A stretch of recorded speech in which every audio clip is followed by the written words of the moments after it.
Hello students, I am Itrat Raza and today's topic is respiration. इससे पहले मैंने रेस्पिरेशन पर दो वीडियोस और की थी जिसमें मैंने आपको बताया था रेस्पिरेशन क्या है, रेस्पिरेशन के स्टेप्स क्या हैं और रेस्पिरेशन के टाइप्स क्या हैं। फिर मैंने एक और वीडियो की जिसमें मैंने आपको बताया रेस्पिरेशन की मैकेनिज़्म के बारे में, यानी कि मैकेनिज़्म ऑफ रेस्पिरेशन। फिर मैंने उसको डायग्राम के थ्रू पूरा एक्सप्लेन किया था कि इसकी मैकेनिज़्म कैसे होती है। आज जो मैं वीडियो लेकर आई हूँ उसमें मैं आपको बताऊंगी कि एनिमल्स में, यानी कि ह्यूमन बीइंग्स के अलावा जो एनिमल्स कुछ हैं उनमें रेस्पिरेशन कैसे होता है। जैसे कि रेस्पिरेशन एक इम्पॉर्टेंट प्रोसेस है सभी लिविंग्स के लिए, तो ये सभी जीवधारियों में, सभी लिविंग्स में होती है। तो ह्यूमन बीइंग्स के अलावा ये कुछ एनिमल्स में किस तरह से परफॉर्म होती है, उसके क्या ऑर्गन्स हैं, उसके बारे में मैं आपको बताने जा रही हूँ।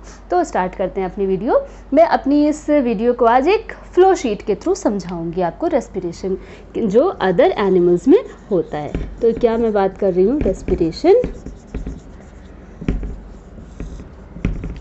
In other animals. ठीक है, तो सबसे पहले मैं बात करती हूँ इंसेक्ट्स की। In insects, for example in grasshopper, in cockroaches,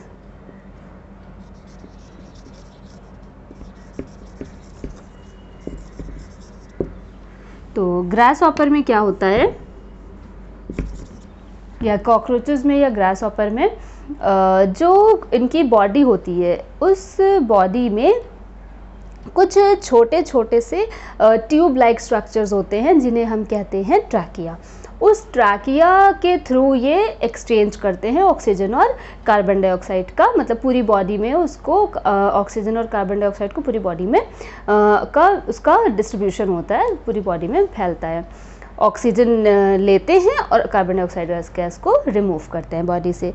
और इनकी बॉडी में स्मॉल टाइनी ओपनिंग्स होती हैं जिसको हम कहते हैं स्पाइरकल। इनमें क्या है, ओपनिंग्स जो हैं उन ओपनिंग्स को कह रहे हैं। जैसे हमारी बॉडी में क्या ओपनिंग है, हमारी बॉडी में है नोज़ ओपनिंग है जिसके थ्रू हम ऑक्सीजन को लेते हैं और कार्बन डाइऑक्साइड गैस को रिलीज़ करते हैं। और इनकी बॉडी में जो ओपनिंग है वो क्या है, स्पाइरकल। और उसके बाद ये स्पाइरकल के थ्रू कहाँ जाता है, ट्रैकिया में जाता है। और बस इनकी बॉडी में यही सिंपल सा एक सिस्टम है कि स्पाइरकल के थ्रू ट्रैकिया में जाता है और ट्रैकिया पूरी बॉडी में फैला हुआ होता है। पूरी बॉडी में इसका एक नेटवर्क होता है जिसके थ्रू ये पूरी बॉडी में क्या करता है, रेस्पिरेशन की प्रोसेस होती है। दूसरा मैं बात करूँगी इंसेक्ट के बाद मैं बात करती हूँ अर्थवर्म की। अर्थवर्म कहाँ रहता है, बेसिकली ये सॉइल में होता है, मॉइस्ट सॉइल होती है। तो इसमें जो रेस्पिरेशन होता है वो स्किन के थ्रू होता है, मॉइस्ट स्किन के थ्रू होता है। ठीक है, फिर मैं बात कर रही हूँ फ्रॉग में कैसे होता है। फ्रॉग क्या है, ये एक एम्फीबियस एनिमल है। ये पानी में भी सरवाइव करता है और ये लैंड पर भी रहता है। तो फ्रॉग में दोनों तरह का रेस्पिरेशन होता है, यानी कि लैंड पर, जैसे कि हम सब लैंड पर रहते हैं तो हमारी बॉडी में रेस्पिरेटरी ऑर्गन क्या है, बेसिकली लंग है। लंग्स के थ्रू हम सांस को क्या करते हैं, लेते हैं। तो इसमें अगर वो लैंड पर है फ्रॉग तो उसमें कैसे होगा, लंग्स के थ्रू होगा।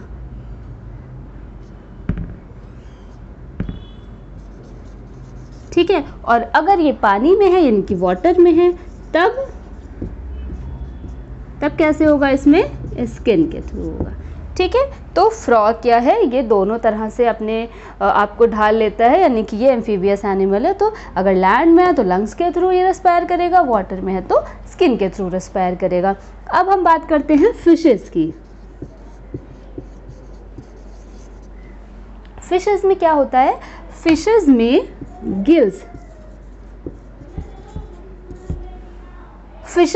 गिल्स प्रेजेंट होते हैं और इन गिल्स के थ्रू ये रेस्पायर करते हैं। बहुत स्पेशल ऑर्गन होते हैं जो किसी और एनिमल में नहीं पाए जाते हैं, ये प्रेजेंट होते हैं सिर्फ फिशेस में। और इसमें गिल्स जो कि फिश के हेड के दोनों साइड पाए जाते हैं, जिसके थ्रू ये क्या करता है, ये रेस्पायर करता है। ठीक है, और ये क्या करते हैं, इसमें ब्लड वेसल्स होती हैं, मतलब gills are surrounded by various blood vessels, और जिसमें क्या होता है फिर ऑक्सीजन का ट्रांसफ़र, मतलब ऑक्सीजन यहाँ से वहाँ कैरी जो करता है वो ब्लड वेसल के थ्रू करता है।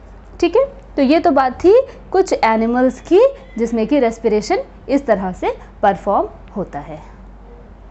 ठीक है, अब हम बात करते हैं कुछ प्लांट्स की भी बात कर लेते हैं कि प्लांट्स में कैसे होता है। तो रेस्पिरेशन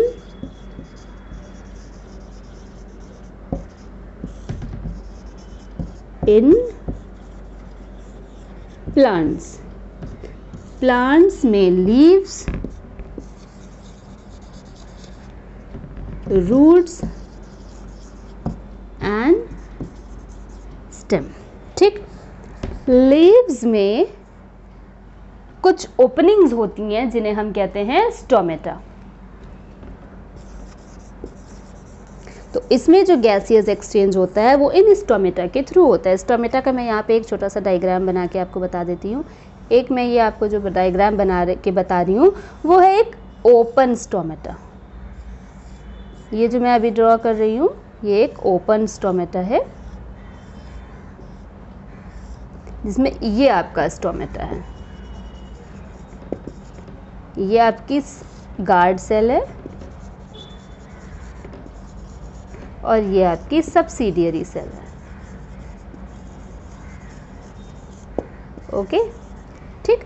तो लीव्स में स्टोमेटा लीफ की अपर सरफेस पर भी हो सकता है, लोअर सरफेस पर भी होता है। बेसिकली ये अलग अलग, मतलब इसकी एक अलग ही पूरी कहानी है कि कब ऊपर की सतह पर ज़्यादा होगा, कब नीचे की सतह पर ज़्यादा होगा।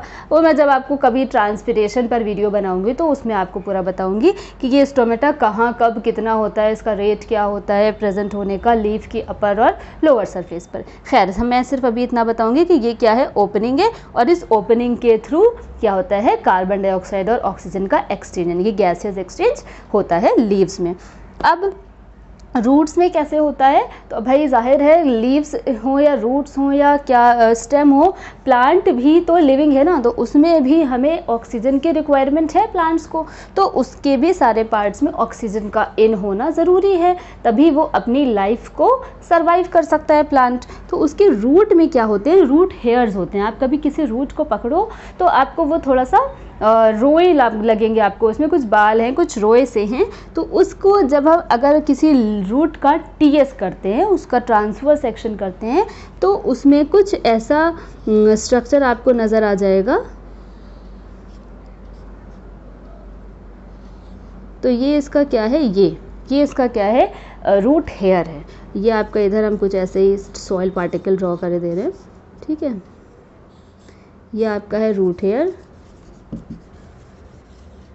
ठीक, ये है सॉइल पार्टिकल, और ये बीच बीच में आपका ये एयर स्पेसेस है। तो रूट्स के थ्रू भी, इन रूट्स के थ्रू जो यहाँ पे ऑक्सीजन प्रेजेंट होता है सॉइल में, वो ये रूट हेयर के थ्रू प्लांट एब्जॉर्ब कर लेता है। स्टेम में कुछ हर्ब्स में तो सिंपल से स्टोमेटा होते हैं, लेकिन कुछ वुडी जो स्टेम होती हैं, उन वुडी स्टेम्स में लेंटिसेल्स प्रेजेंट होते हैं, और इन लेंटिसेल्स की हेल्प से वुडी स्टेम क्या करते हैं, रेस्पायर करते हैं। तो ये थी हमारी आज की वीडियो, जो मैंने आपको किस पर दी है, रेस्पिरेशन इन अदर एनिमल्स, यानी कि ह्यूमन बींग्स के अलावा एनिमल्स में किस तरह से रेस्पिरेशन होता है, और respiration in plants. Thank you for watching my video. And अगर आपको इस वीडियो में कोई परेशानी लगी है, या इस वीडियो में कोई आपको समझ में नहीं आई है ये वीडियो, तो आप कमेंट में बताइएगा। और अगर आपको ये वीडियो अच्छी लगी है तो इसको please like, share and subscribe करना मत भूलिएगा। Okay, thank you.